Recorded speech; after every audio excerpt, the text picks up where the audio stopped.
যখন তার শ্বাসরোধ করছে, সে তো আমার আব্বু। আমি জানি সে চেষ্টা করেছে হয়তো বাঁচার। তখন তারা তো কয়েকজন ছিল। আমার আব্বু আর চেষ্টা করেও পারেনি।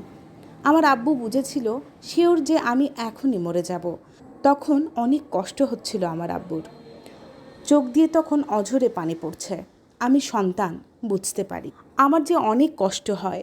আমি সহ্য করতে পারি না তোমার চোখের পানি। আহারে আহারে, আমার বুকটা ফেটে যায়।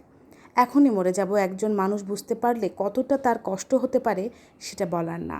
ঠিক এভাবেই বাবার মৃত্যু যন্ত্রণার কথা স্মরণ করে ফেসবুকে লিখেছিলেন ঝিনাইদহ 4 আসনের এমপি আনোয়ারুল আজিম আনারের মেয়ে মুমতারিন ফেরদৌস ডরিন। গেল শুক্রবার বিকেলে এমপি আনারকে নৃশংসভাবে হত্যার সুষ্ঠু বিচার, হত্যার পরিকল্পনাকারীদের আটক এবং তাদের দৃষ্টান্তমূলক শাস্তির দাবিতে একটি মানববন্ধনে ডরিন তার বাবার এক টুকরো মাংস চেয়েছেন ছুঁয়ে দেখার জন্য। তিনি বলেছিলেন, আমার বাবার লাশের এক টুকরা মাংস চাই। যে মাংসের টুকরো ছুঁয়ে দেখতে পারি, সেই মাংসের টুকরোকেই বাবা মনে করে জানাজা করতে পারি। আর তারপরেই শুক্রবার দিবাগত রাতে বাবার মৃত্যু যন্ত্রণার কথা মনে করে ফেসবুকে একটি আবেগঘন পোস্ট করেন ডরিন।